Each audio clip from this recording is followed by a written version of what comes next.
Hey everyone, this is Vigilante Reviews, and obviously this is Action Comics number 1000. And at the time of recording this video, this has been out for almost a month. I think today is actually New Comic Book Day, and I think this came out like 3 weeks ago, so I think next week this will have been out for a month.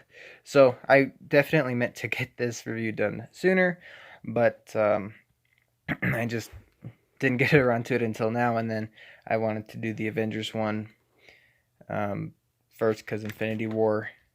I need to do a review on that too, actually. I need to figure out how I'm going to do that because, as you guys know, this is a very low tech channel, so I don't even really know how to record over an image like a screen capture or anything.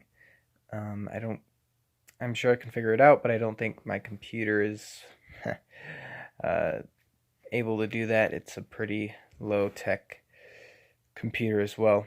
But anyway, we're not here to talk about Marvel today. No, we are here to talk about the Man of Steel, Superman. So, I'm not going to review each individual story because there are plenty of videos that do that, and I'm sure a majority of you have already bought this for yourself.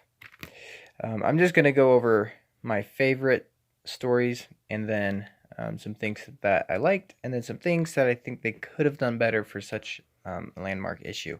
So right off the bat, I just want to say I really enjoyed this. I thought it was a fantastic homage to Superman. I know Zach with Diversity in Comics, I know he thought they made Superman too serious. They didn't make it lighthearted enough. And I see that, I get that, but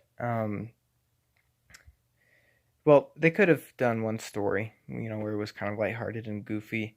But I enjoyed the majority of these stories, even though they weren't necessarily, lighthearted or a traditional, or not traditional, but like,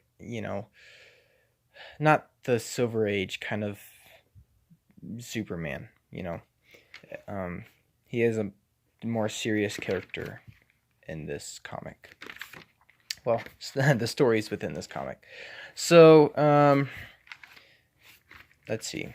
I think my favorite story out of this whole thing was The Car, which was by Jeff Johns and Richard Donner, with art by Oliver Coipel. I think that's how you pronounce it. I really liked it because it picked up right after the events of Action Comics number 1. And it was just cool to see that old-fashioned Superman suit. I really like that drawing right there. And this whole story was really cool. There's the car that he smashed after it's been fixed up. It was just a very fun story to read, and it was kind of cool to get the other side of the story. Yeah, so you guys are going to tell that the stories I liked have to do with the history of Superman, not so much the telling of new stories. So like this one was also really cool. Which one was this one? I can't remember the name. Let's see if it says here. Never-Ending Battle. Yeah, by Peter J. Tomasi. That one was a good one too because it shows him going through his it shows him at different points within his history, as we see here. Just, on every page you see a different piece of Superman history, and I just thought that was really, really cool. Very well done. And the art is just incredible. And the story is kind of cool too. He's just, it's basically an excuse for Peter J. Tomasi to go through and tell the history of Superman. So yeah, I'm not going to read much out of this just because I think the art speaks for itself and the words don't add a whole lot. But he's just basically talking about different points that he's been in and different things like that. And then at the end of all of it, he makes it home in time to celebrate his birthday, which is really cool. There's Lois and John. So yeah, just very well done story. The Dan Jurgens story, which is the first story here, was kind of annoying because like he's paranoid the whole entire time. But it was still cool. Still getting to see everybody appreciate Superman, and everybody loves Superman. So still cool. I'm gonna spend the most time probably talking about the Bendis story here in a minute.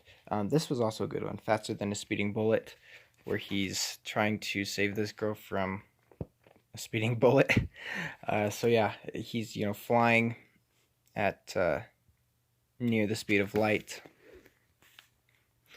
and some of it didn't make sense, like how she leans her head into the gun, and that makes it possible for Superman to get there in time. I didn't really get that part, but whatever. It was still cool. He gets there in time, saves the day. My least favorite story in this whole thing was probably the one that didn't have that really didn't have Superman in it. Yeah, and it was. I think it was this one. No.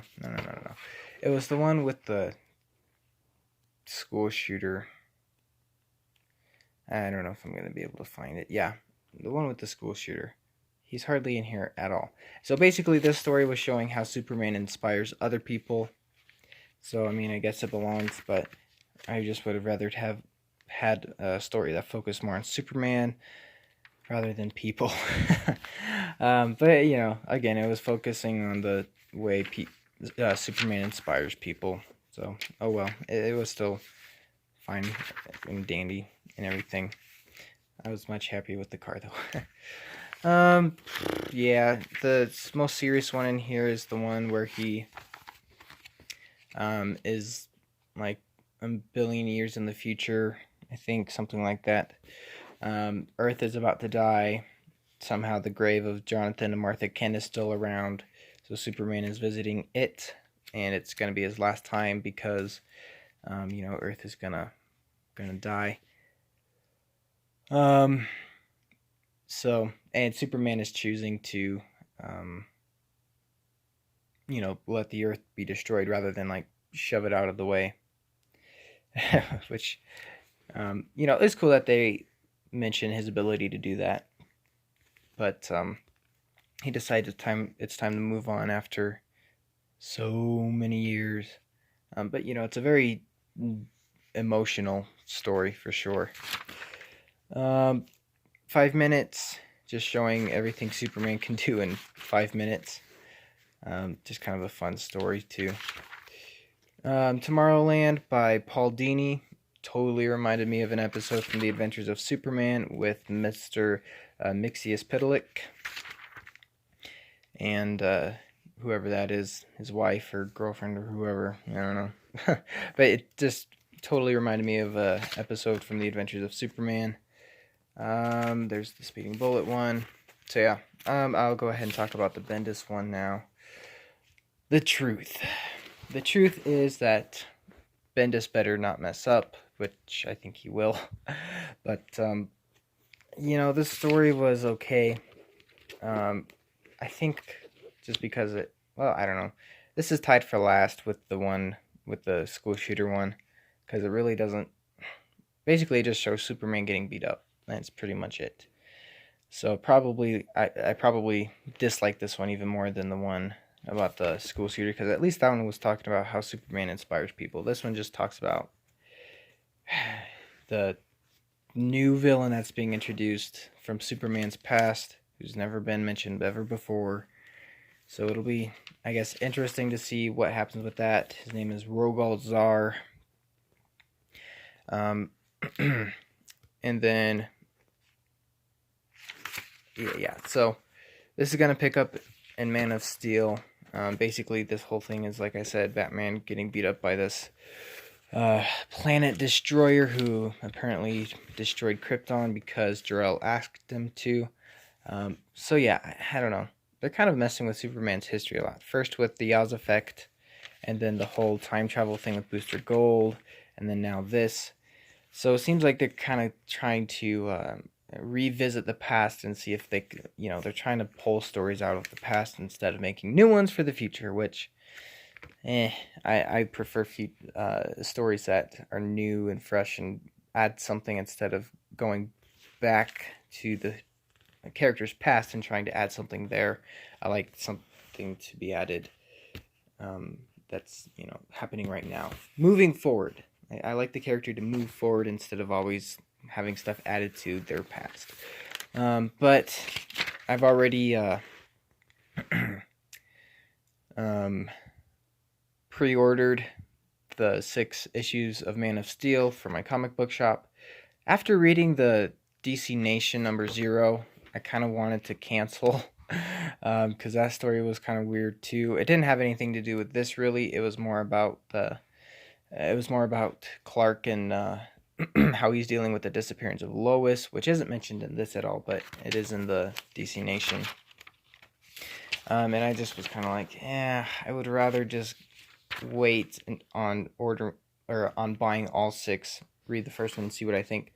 But I don't want to screw my comic book shop because I already ordered all of them, so they've already put in the order, and if I don't buy them, then that's just more unsold stock, which I'm sure they're gonna have plenty of it. So I'll get it just because I don't want to harm my comic books, my local comic book shop, because it's a pretty cool shop. The people there are pretty neat. So yeah, I'll be getting the Man of Steel miniseries and checking it out, and they should make for some pretty good reviews, because either they're going to be really bad or they'll be somewhat interesting. I don't think there will be a middle ground. I don't know, maybe it'll be middle of the road, but I don't know. That's going to do it for the Stories in Action Comics number 1000. Like I said, it was a cool issue celebrating the history of Superman. I know I didn't go into it in a whole lot of detail, but like I said, plenty of other channels have done it. I just wanted to have a review on my channel, and I honestly went all out for this thing when it came out. I got all the variant covers, the 1930s through 2000 variant covers. I got another copy of this cover so that I could have all 10 covers, never read.